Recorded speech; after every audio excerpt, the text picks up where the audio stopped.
So thank you all for being here tonight. It's great to kick this series off this year.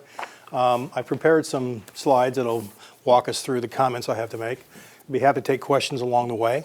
That's the style I'm used to. Apologize it's not broadcasting, and some of the slides might be tough to read, but my copies are one where I know some of the data points, so with any luck you'll be able to follow some of the arguments I'll be trying to make. So the idea is to give a general review of what Western's doing, talk about what's happening nationally with some best practices, but also then look at our own data and say, how are we doing? So it's a bit of overview of key issues related to such things as high impact practices, but also then, how are we doing on those kinds of benchmarks, and how might we think about going forward and do a bit better in terms of our efforts to improve student retention and graduation rates. So if you think about student success, the ultimate goal, and I'm fond of saying this when we welcome freshmen and parents to campus, is that it's a wonderful thing that they've been admitted to university, and oftentimes that's an achievement in their families, but they really need to start planning then and now about graduating, because the real goal is to finish. So the notion is to enter and finish, and that's a piece that I think is increasingly part of the dialogue within the U.S. in particular, and the state of Oregon as well. So what I've included on the first slide for you is a proposed mission statement, which is under review by the campus. It was developed by the Strategic Planning Committee in the last 3 months or so. Ella's on that committee, Linda's on that committee, I'm on that committee as co-chair, and then there are 25 of us all together. And the language we use, I think, is important because I think it is capturing some of the values that Western has developed over its existence, and that's the notion of opportunities, number one, that we're creating opportunities, and oftentimes that means the first person in their family to go to college and graduate. And why that's important to me personally is my father was a World War II veteran and went to college after World War II on the GI Bill, and because he went to college and graduated, it changed the opportunities that I had as one of the 4 kids that he had. And even today, when we think about our students, if they're the first in their families, it's going to change the next generation. And that's why that opportunity is so personally important to me. I also believe in public higher education. I'm a student of that issue going back to my days as an economist. I believe that what this nation has done by investing in public access changes the very nature and caliber of our society. So we sometimes get to the point where we talk in those terms but don't think deeply about what they really mean. And I guess I want to have us stop and think about that as a campus as we think about our mission. So we talk about student success in that first sentence as well. Transformative education, that's a piece of our DNA as well. The notion that students who will come to us, whatever their age or whatever their interests are engaging in a process that's going to change them. You can't engage in education in a dynamic way and not have it affect you. It's impossible to go through the process and not have some impact. If we're serious about what we mean by critical thinking, quantitative reasoning skills, liberal arts traditions, values, technical skills. I'm an economist, so all those things change the way you operate in the world and equip you for further change and growth. And that's why it's transformative during your time here. It's transformative afterward. And so that's why I think that statement is so important. And then personalized support in an accessible collaborative community. One of the things that struck me when I first interviewed here just over a year and a half ago was the sense of community that happens on campus on a daily basis, and I hope that's still true for each of you. But that really supports the idea that we can be collaborative and learn together. All of the research shows that students learn best when they engage in the work they do in a thoughtful way individually, but more importantly, then engage with others about what they think. They test their ideas, they have conversations. There's a push and a pull. There's an opportunity for them to correct a misconception or be convinced of a new argument or learn something brand new. All of that is what I think Western has done. And so if we do all that, then I think the vision statement holds as well, which is what we will be a place of choice. So this is language that the committee's come to. It's language I personally ascribe to in the sense of, as an economist, higher ed in the U.S. has always been a choice market. That is, you decide where you go. And we need to think about how will the next generations of students decide whether Western's right for them or not. So that's all the preamble of what we are, I think, in terms of a university. And while this is a proposed mission statement, I want to make sure you understand it's not been approved. I think we're getting good dialogue on the campus even this month about what those ideas are.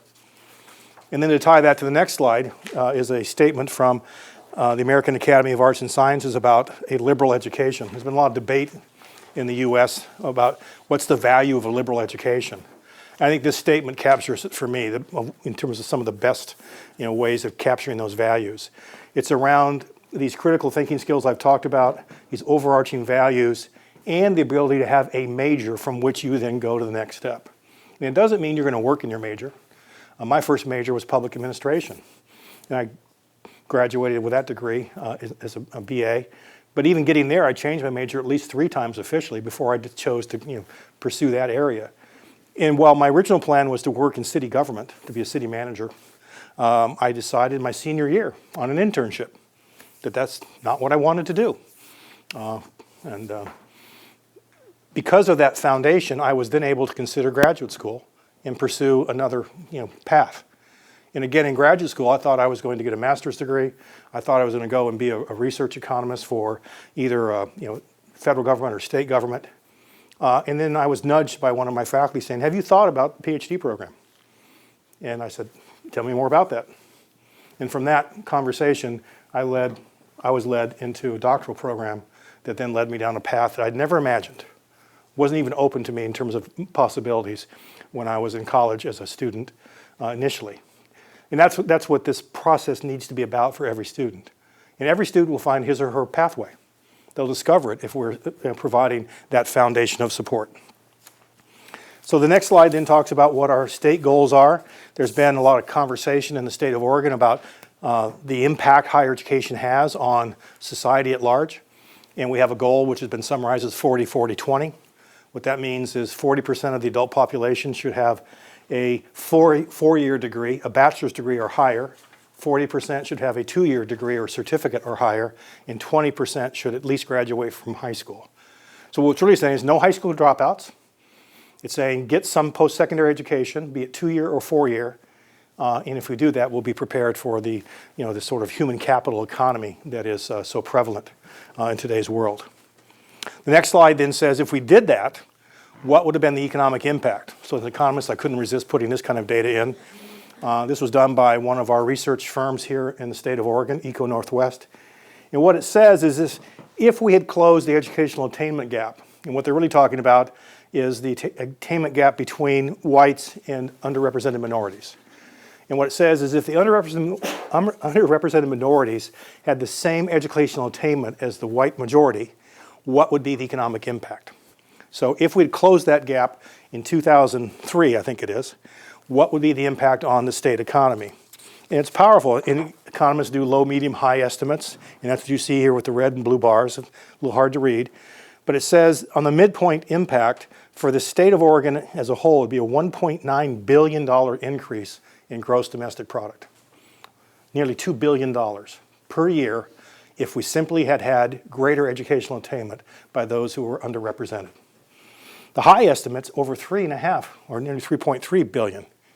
The blue shows you what happens in the metro Portland area because that's a big part of the Oregon economy.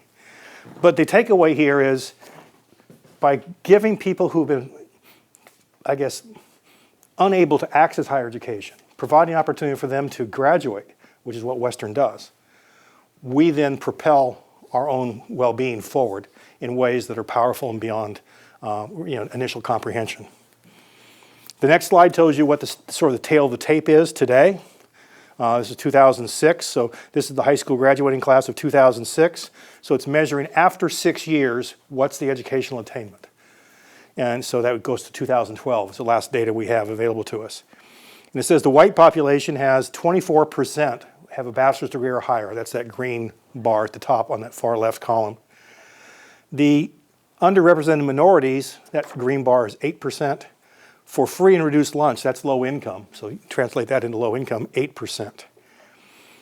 And so when you look at the two edges there, 24% for the white, and then for those who are middle income and higher, 28%. So it's saying those who have economic advantage, or those who are white, have a degree at about 24 or 28% of the population. So if we want to meet the 40-40-20, we still have a gap with that population, but the gap for the underrepresented and low income is 8% compared to 40%. That's the educational attainment gap that is facing this state, but it's also true of other states throughout the U.S. The data would look very similar going across the board. So to me, this is a call to arms for what Western does. The work we do by enrolling first-gen, underrepresented individuals, and giving them a chance to be the first in their families to make a difference is really powerful. It's powerful economically, but it's also powerful in a way that sets aside society. The next slide says, who's our graduating class? What's our profile of students coming out of high school? And really hard to read. I apologize for that. It's even hard to read in the original. But I think the gist of it will be clear, which is the blue zone in that graph are white students. The green are Hispanic. The gold are black non-Hispanic. And the gray is Asian Pacific Islander, and the orange is Native American. So if you think in terms of where the greatest growth is in Oregon going forward, and that takes you out, my bifocal here, to 2027. So in the next roughly 15 years or so, the greatest growth is in the Hispanic population. And that's true throughout the United States. So if we think in terms of the high school graduating class, notice that the actual numbers taper and become flat. So the number of students graduating from high school in the state of Oregon is going to sort of stay at about 135,000 per year. But who they are changes dramatically. They become increasingly non-white is the best way to describe that. So that means that those students have to know that they can go to college, they can afford it, they can graduate, they can become a teacher, a lawyer, a doctor, they can pay back their student loans, they have a chance for that opportunity. So the next slide then talks about the pillars we're building with our strategic plan. So again, I want to tie it back to where we are going forward. So I wanted to use this as a platform to talk about who we are, what's our sort of legacy and tradition, what the crisis is in the state, and then who is Western going forward with regard to how we might build an effective pathway. So our pillars in our plan include student success, academic excellence, community engagement, accountability, and then sustainability. And so I want you to be thinking about those pillars as you look at some of the data that's going to follow as we go through the remaining slides. But before I do that, in terms of sort of setting the stage for why Western, what we need to do well, any questions on sort of the setting the stage portion of the dialogue thus far? I'll hit a pause button.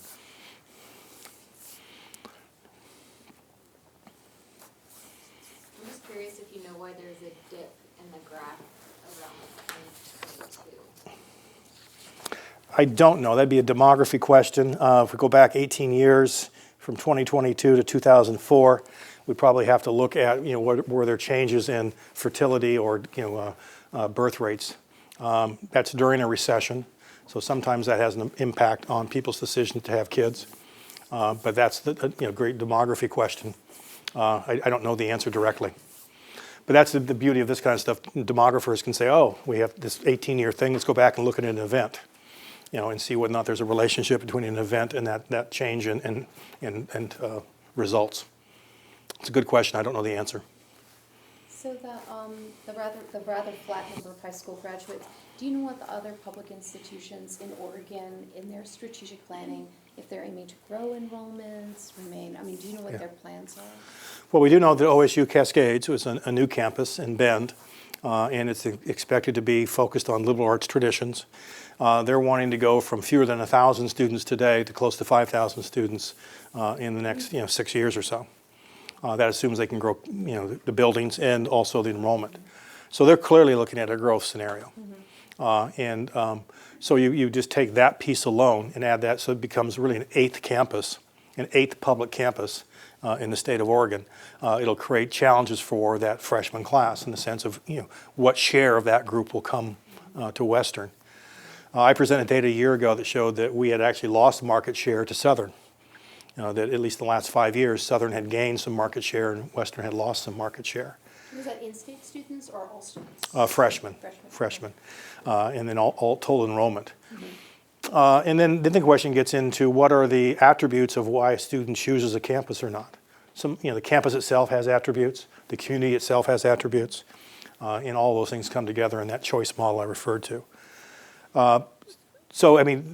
With the dependence of your fiscal health on enrollments, my expectation is every campus is talking about at least sustaining enrollments, if not growing them. So in that sense, I think it's going to become more keenly competitive. Okay. So keep those questions, and let's go to at least what's happened to our freshman cohort. That's the slide that is on probably your 4th page. And again, the size of these things got a little squished, but I was hoping to be able to broadcast them. But this shows the actual first-time, full-time freshman cohort up until this year. So it shows that we had on the far left edge in 2010, one of our largest classes at over 1,000 students. It then goes through a little saddle point and then drops to 834, and that stays steady, and then it grew to 911 last year. This year's number looks like it's going to be 850. That's where we are as of today. So if we were to plot the next dot, it will drop slightly, and that's a piece I actually reported to the Faculty Senate on earlier today. That's due to this fact that we have a flat high school graduating class, a new competitor. Enrollments in colleges tend to be counter-cyclical, so when the economy is booming, fewer people go to college. There are a number of factors that affect this. But the next one will be lower than 911, but it'll be close to 850, 845 perhaps. So why that's important is one of the key measures universities are expected to report to the federal government is what are the graduation rates of the first-time full-time cohort. So that language is important. What that means is it's the first time you've gone to college and you're going full-time. And so the idea is if you're going full-time, you should graduate in 4, 5, or 6 years. And then they measure that cohort and say, oh, how are they doing? 4-year mark, 5-year mark, 6-year mark. And it assumes that you're going full-time throughout that time period, which is an assumption that may not be true. But nonetheless, that's the cohort you get measured against. So our number last year was 911. So out of those 911 students, the retention rate will be how many of them are enrolled today as sophomores, full-time. That will be our retention rate. And that tells you that first sort of continuation rate that allows you to graduate, 2nd year, 3rd year, 4th year, the progression idea. So the next slide then shows the retention rate. And it shows that our retention rate has been, this one's really hard to read, I apologize. 68% is the low on the left, it goes up to 70, down to 68, up to 70, and then back down to 69. So that scale is pretty compressed there. So it's bouncing between 68 and 70%, 2 percentage points. And this year, I'm expecting that percentage to be above 70 again, if the numbers that we have today hold on for another 2 weeks. So the idea is to get to that point of, having at least 70% or more of the freshman class continue. Now, in a perfect world, right, 911 admitted, they'd all just move to 2nd year, 3rd year, 4th year. That's a perfect cylinder, right? Those at the top enter, they do 1, 2, 3, 4, and they graduate. That is irrespective of people deciding college isn't for them, financial crisis, family issues, could be anything. Can affect that decision. And that's why we call that a retention rate, and that's why the shape is not a cylinder typically, but rather some sort of slope to it like a funnel. The next slide then talks about some of the details of who we're retaining. So this is the last cycle. And what happens when you talk about the overall retention rate, this one was 69%, you have groups that are performing better and worse. In other words, you're having higher retention rates of some populations and lower of others. So here the females are retained at 72%, that far right column, and the males at 60, that one's really hard to read, 64%, I believe. And the Oregon residents at 70, out of state at 65. So earlier today I reported that one of our growth areas is out-of-state freshmen, non-resident students in Oregon coming here. And this data says that we have a slightly worse retention rate. So why might you have a worse retention rate for a student from Texas or California or Alaska than a student from Oregon? What might be some of the things that might have a student decide not to go to a 2nd year? And how is that different than a student who lives in Oregon? Cost is higher. The decision about whether to stay is more expensive. It's more expensive, so there's a financial thing to it. They're paying at least 150% of the in-state rate, so it's more costly. How many of you have moved in the last 5 years? Moved, right?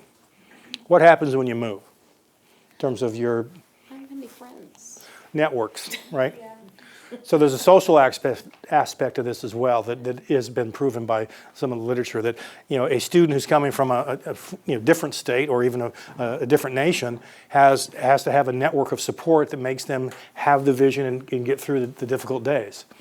One of the things I tell students and parents when they come is there'll be tough days in college. You'll have days where you're like, why am I doing this? The question is, how do you persevere? What's your sort of, your ability to persist and succeed?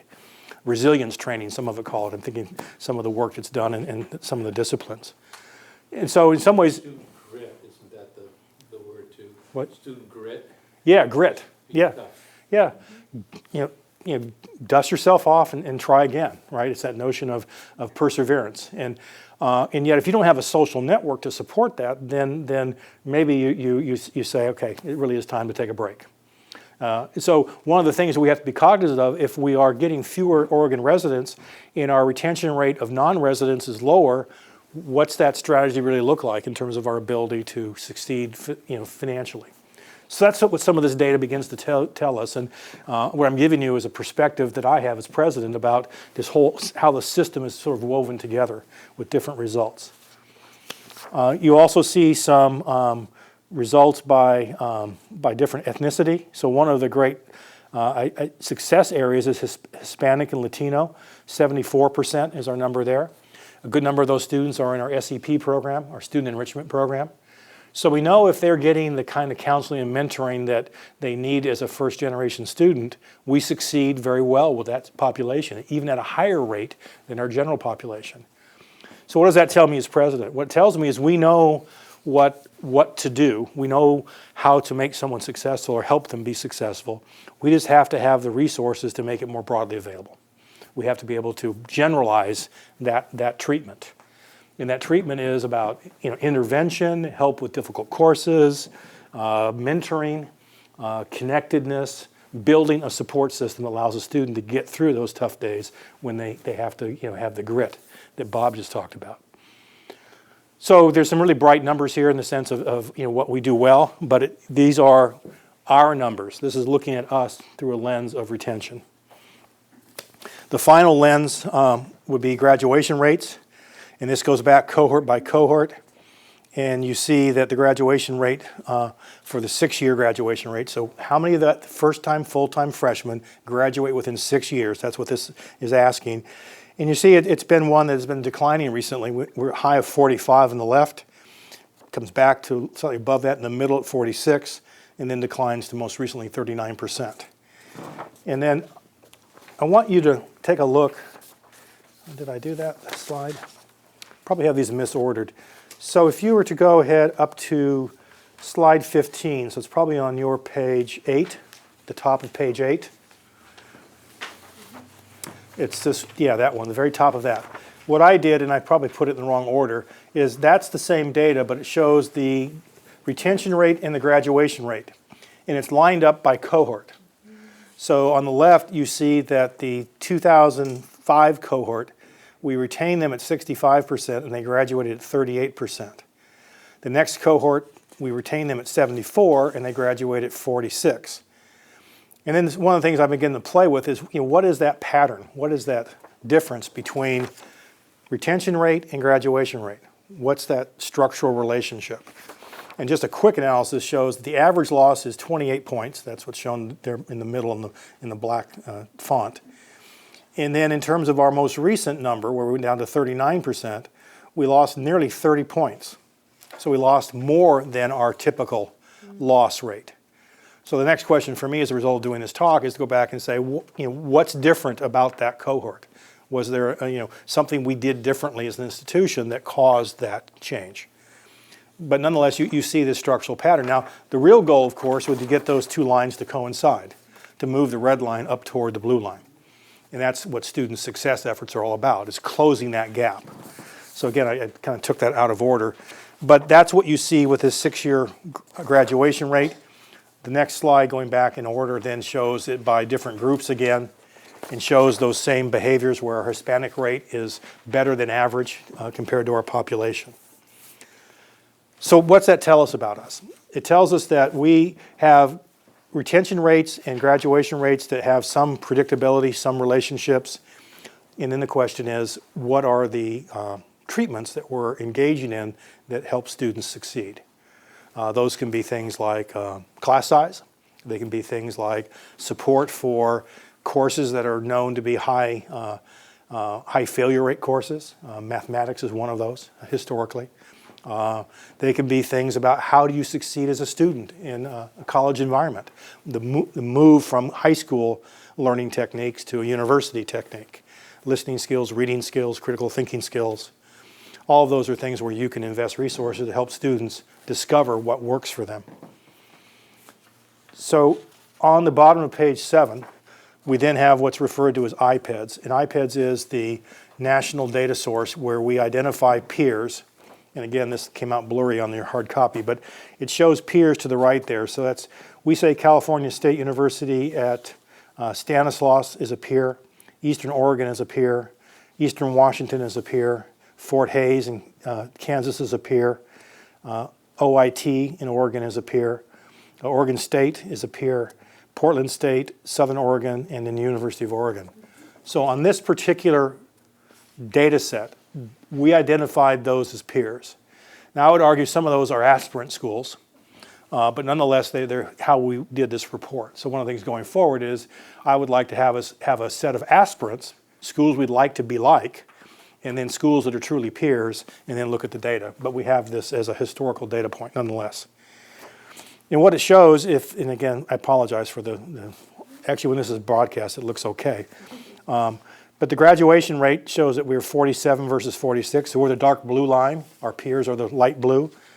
But it then shows down the last set of bars, second to last set, is our retention rate, which shows 70 versus 74. And that's where what it's saying is that we aren't as good as our peers as a group.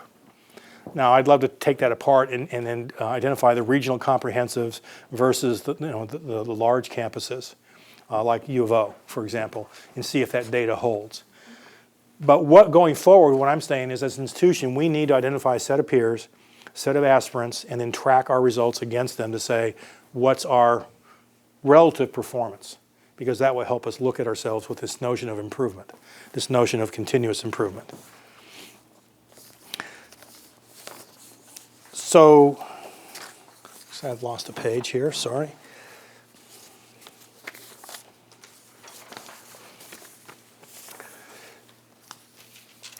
What does the literature say about what changes the performance of universities? And that's where I'm transitioning now to the slide that is titled High Impact Practices. And this work comes out of a number of practices and folks, but George Koo is one of the people who was early into this area of study. And it goes back into the late 80s and early 90s around, why do students perform differently? What is it that makes those results, I guess systematically different from one campus to another or one group of students to another? And the gist is that they discovered that there are things the universities can engage in that create opportunity for students to be resistant, show grit, and succeed.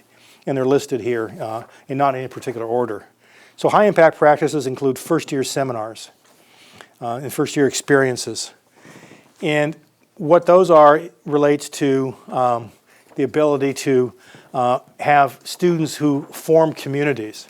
So first year seminars and experiences include examples where you would have linked courses.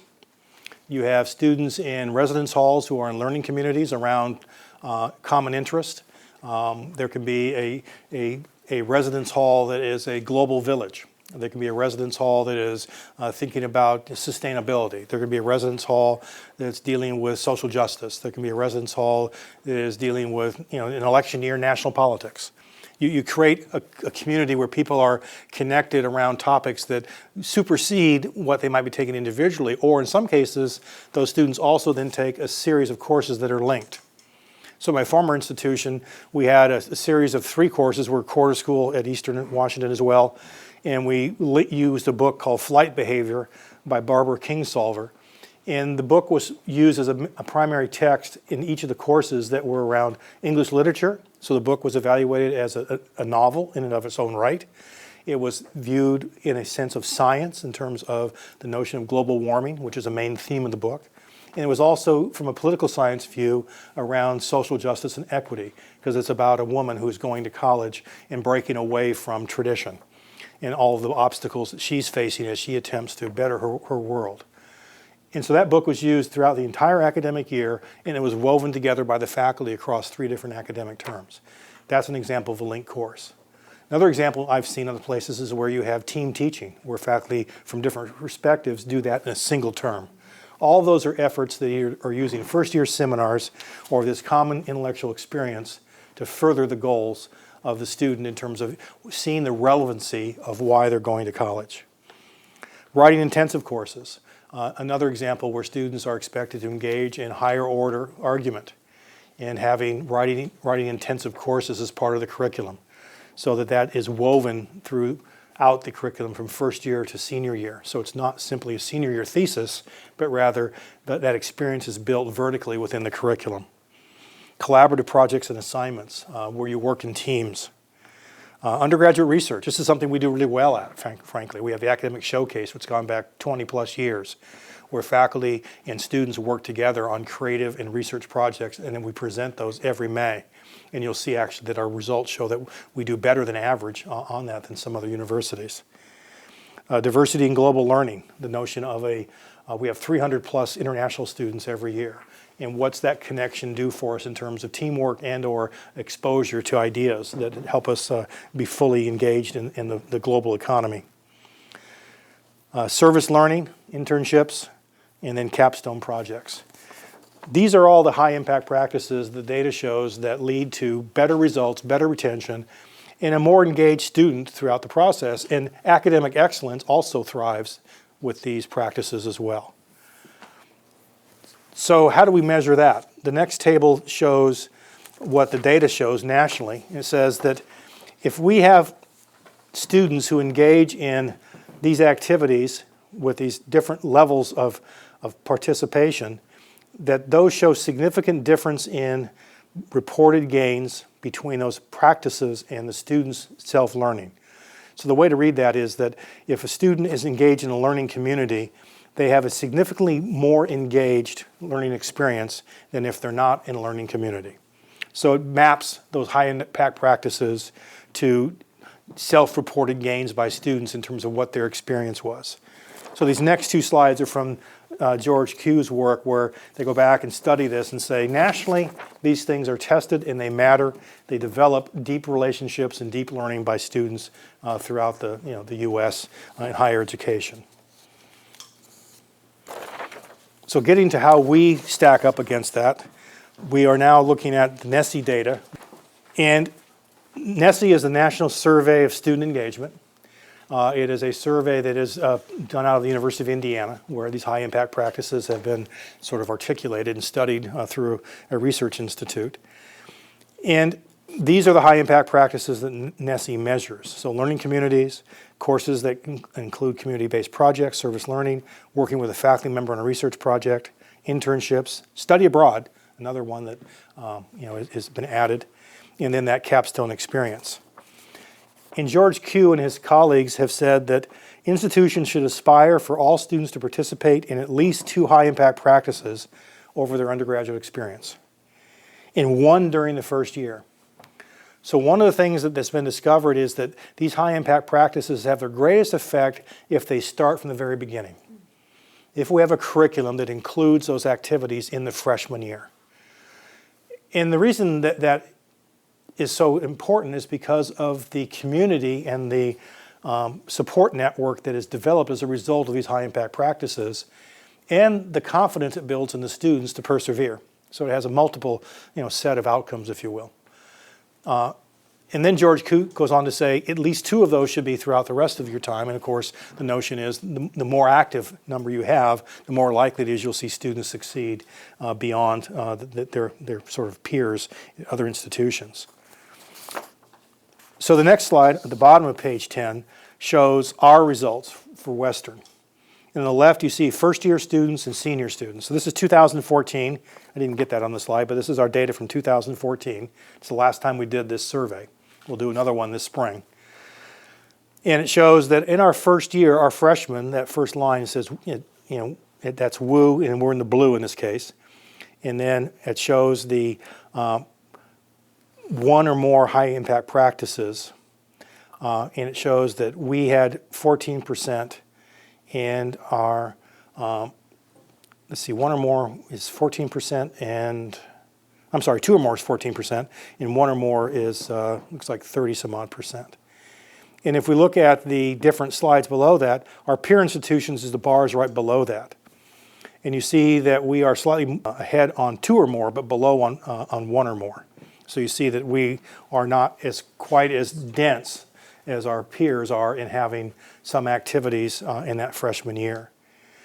And then the Carnegie class is the third set of bars, and again shows that we are slightly below that benchmark, and we're almost identical to group 3. The peers in this case are shown at the bottom. You see some repeat of what I said earlier, Cal State Stanislaus being one of them.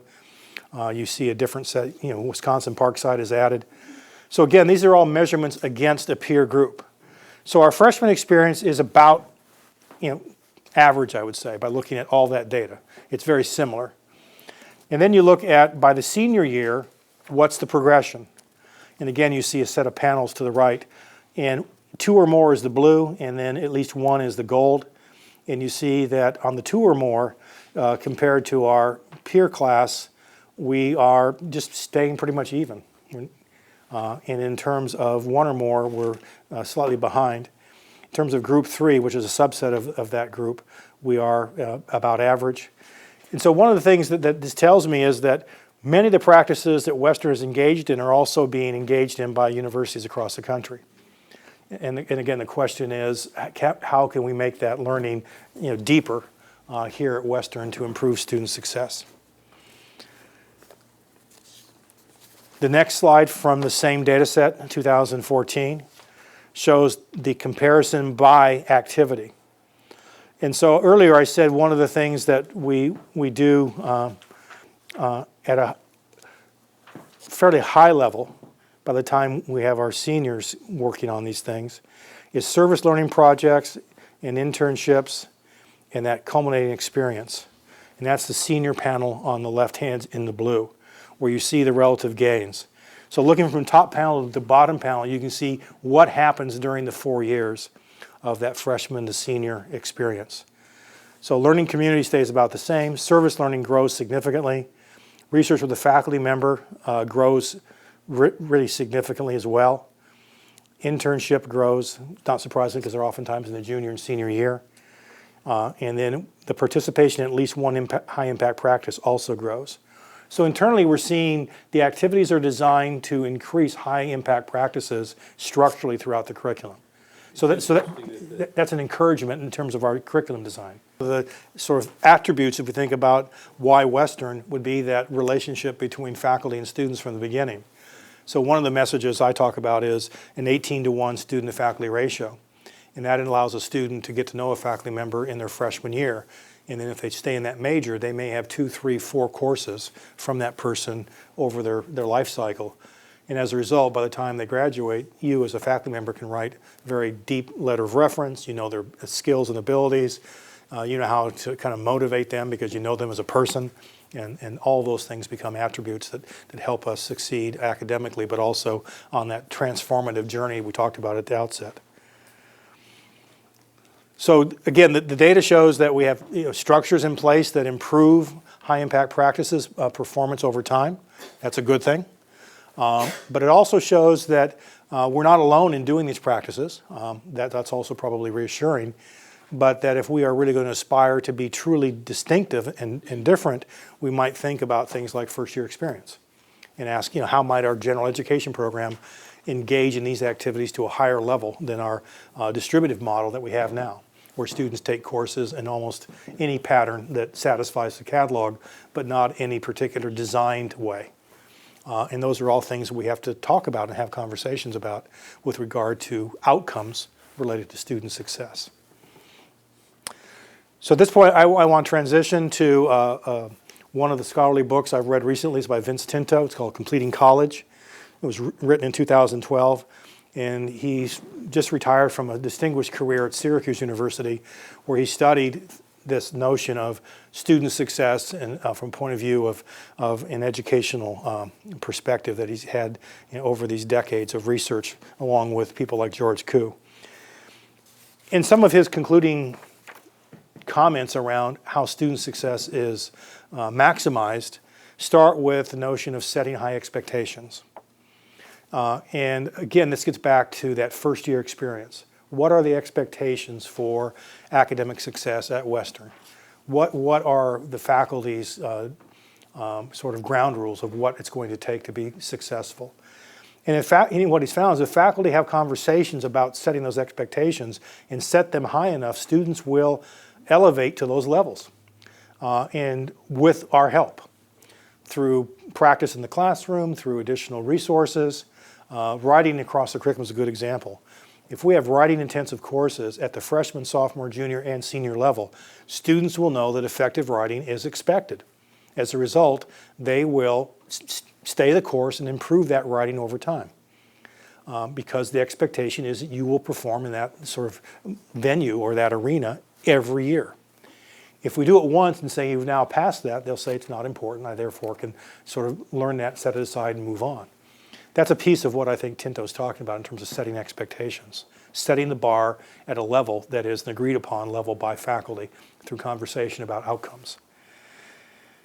He also says that what has to happen is we need to provide support for students to be successful, especially our students.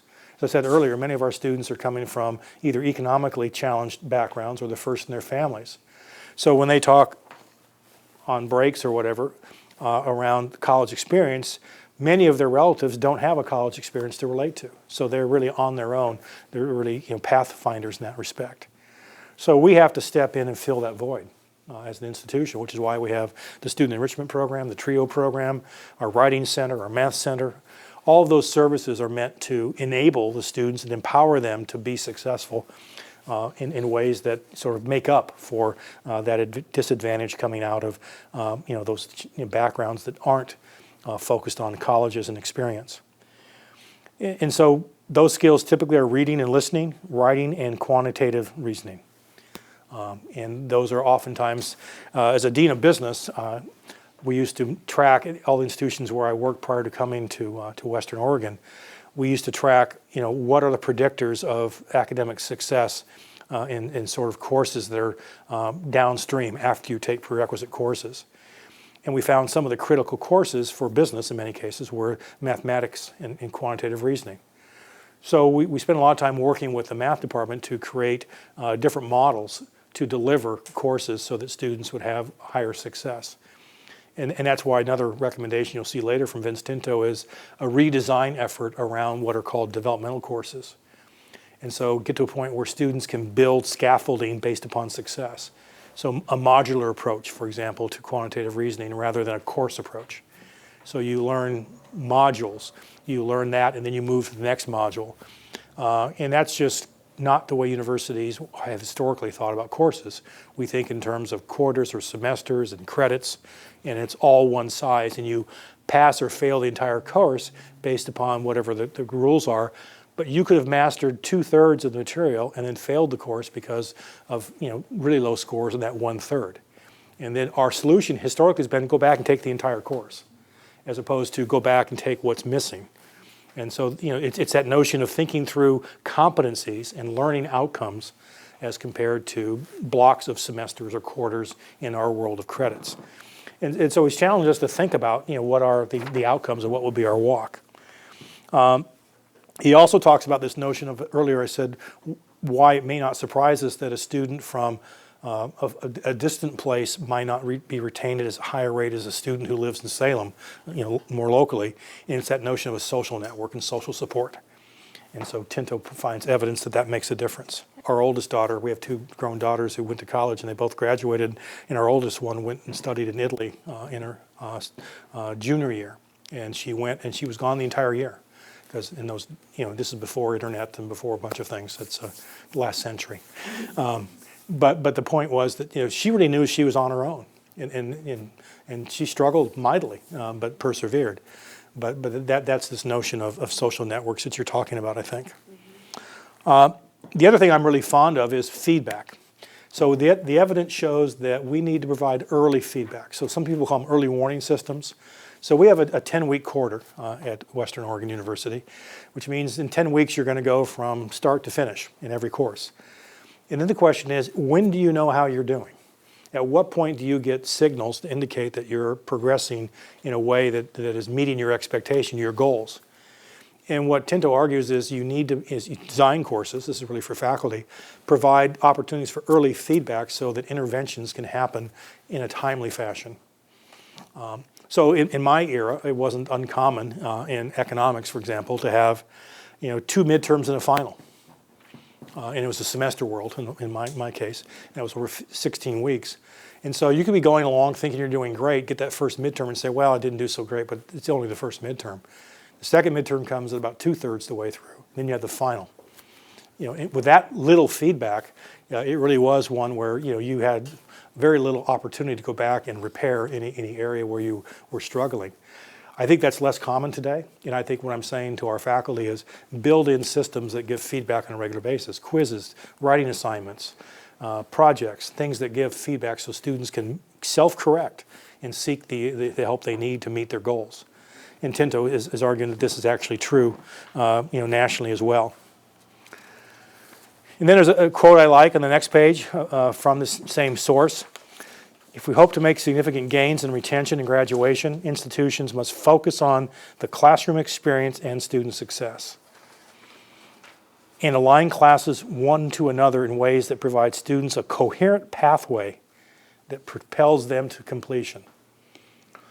And so what he's saying is today's student needs to know why we're asking them to do things. Why are these courses required? How are they connected? To what end? And that's that articulation about trying to weave not only general education to the major, but to all the activities. We want you to engage in undergraduate research because it will produce these kinds of outcomes for you. So one of the things, I'm fond of saying to parents and students is that at graduation, we should celebrate every student going across the football field as we did this last June. And in my world, it's a success when every one of those graduates has a portfolio of things they can point to that they accomplished while they were in the college experience. So it's much like an artist who can point to a ceramic painting or ceramic piece that they sculpted, or an oil painting or a watercolor. Things that they did in the learning process. That's what I mean by portfolio. So a marketing major might do a marketing plan. Somebody in health, exercise science might do a study on rates of change in one's heart rate with certain exercises. They've applied their discipline in a way that allows them to demonstrate that they're ready for whatever might be next.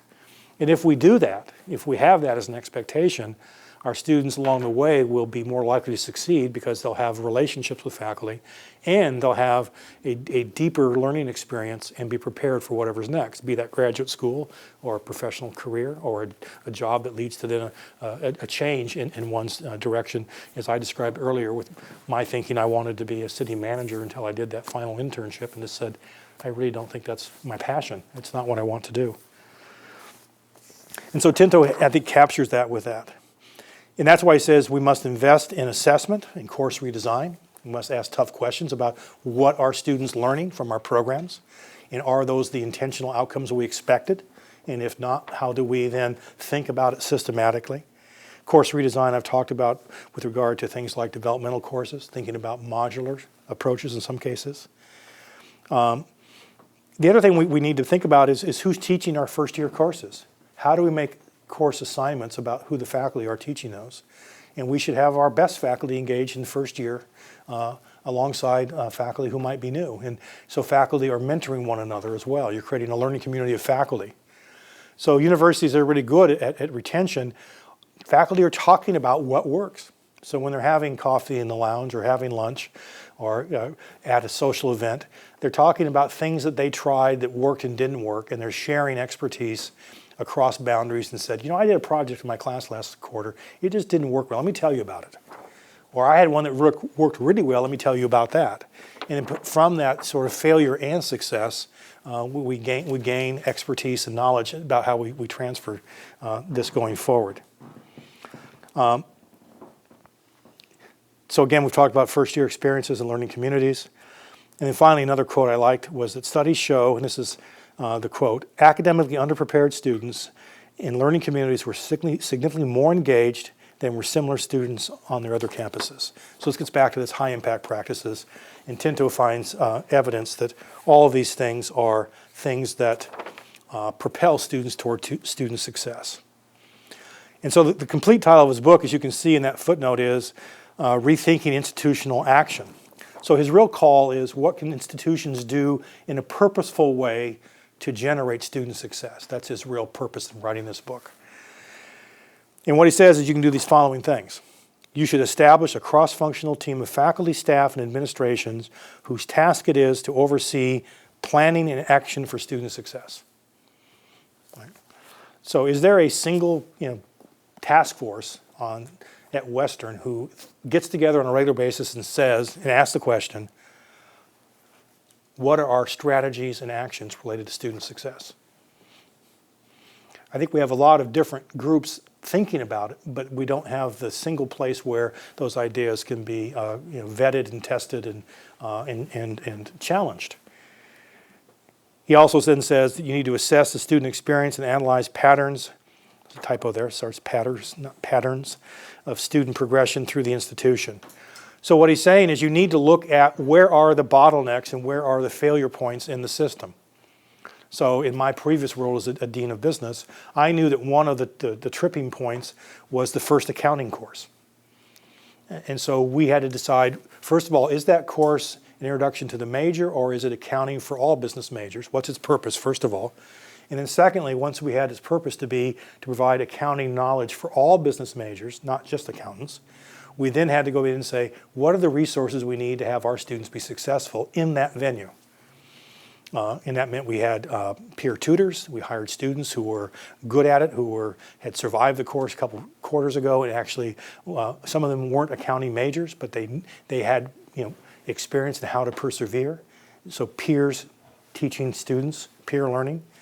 And in those environments, we saw better success with those courses, less of a failure rate. That's the kind of thing Tinto is saying, is analyze scientifically what your throughput is, if you will, with regard to the curriculum.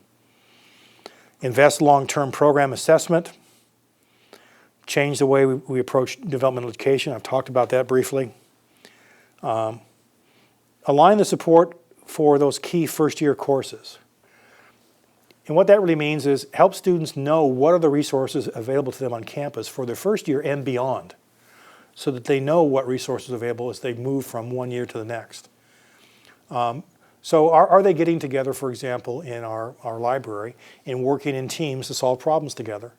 Are they relying on the Writing Center to improve their writing in all courses, not just the freshman course? Are they thinking about it as a process of learning and improvement?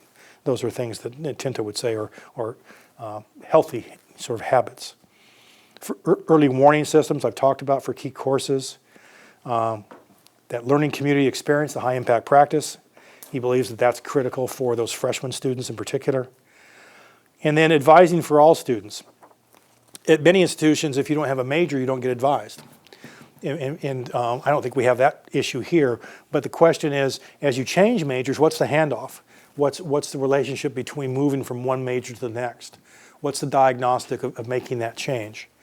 So the data shows that students change their major, officially multiple times, and probably unofficially a magnitude beyond that.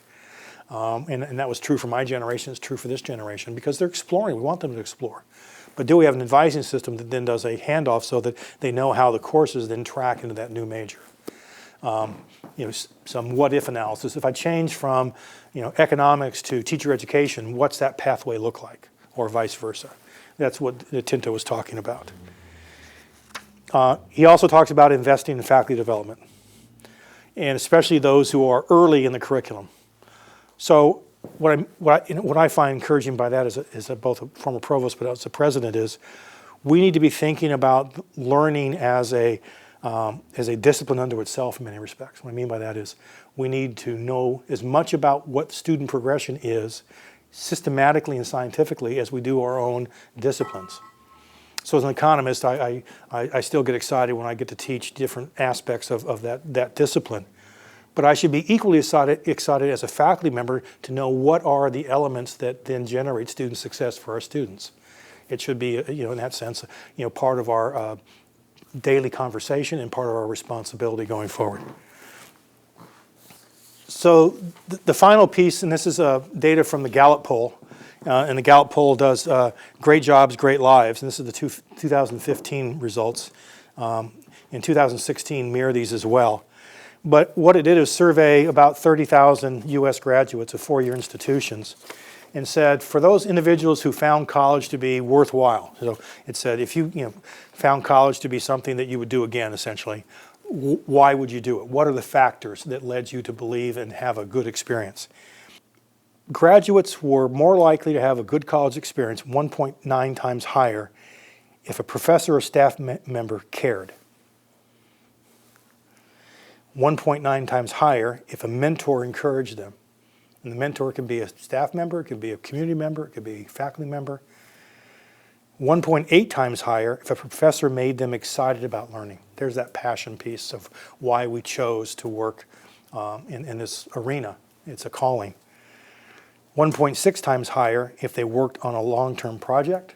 That's that engagement of thinking and learning. 1.6 times higher if they were also involved in extracurricular activities. So the data is clear. It talks about what happens in the classroom, but the data also points to these activities can be reinforced or not by what's required or what's available outside the classroom. Sue talked about the sort of the 7-day experience of our students versus the 3 or 4 days of class. And we should be thinking systematically about what are those opportunities for growth and development in clubs and sports and activities and music, debate, having guest speakers come to campus and go to the sessions. All of those are factors that can be extracurricular. Continuing on, 1.5 times higher if they had a job or an internship while they went to school, and then 1.4 times if they held a leadership position in some of these activities. So what I'm trying to frame here with regard to both looking at our mission or what we value as an institution historically, where we are with regard to moving forward with a new strategic plan, what our activities have been historically and where we've done well, and where we have the ability to do even more and better. It's around these high impact practices. It's around course design, course redesign. It's around pathways that allow students to have meaning in the courses they take so they persevere. It's around having flexibility so students know that they can graduate even when they change their major. So if, for example, if we know that students change their major on some factor of 3 or 4, do we then have an opportunity or responsibility to allow for some flexibility in that curriculum in the early stages while they settle in? And I would say it's an important question we should ask, as opposed to one that has a curriculum, I'll use an extreme now, where there are 180 hours and it's all lockstep, and if you get out of that line, you have to go back and do 30 credits over again. And so I think we need to look at that and say, where are we with regard to that level of flexibility with regard to the undergraduate experience? And then what's very exciting for me as I enter my second year with you all in this role is the fact that if one thinks about the DNA of Western, it's around these high impact practices. It's around what Gallup says matters in terms of student outcomes. There's a deep and rich tradition there that we can build off of if we engage in a conversation that is deep and challenging to us to assess ourselves in real terms. What's the data say? And what are the opportunities for improvement going forward? So as we thought about this year, we thought about the planning process, and when I was approached back in probably March about this opportunity, this is the direction I decided to present to you. We're lucky to be working in this environment. That it's, in that sense, a calling. There has to be a passion to this, and it's one of the things I've enjoyed about my career is the chance to see each freshman class come to campus with that enthusiasm for what we do. In that sense, we are in a very special institution at any university. So I thank you for coming. I'd be happy to answer any final questions you have. I hope I've raised some questions we might ask ourselves as we go forward in this planning process. We're at a unique or important time in the history of the university as we think about what's coming our way and how we will be a place of distinction, a destination campus. And I'm confident that we have the capacity to really do this in a way that others would say, how did Western do that? And they'll look to us as identifying what some call best practices. So thank you.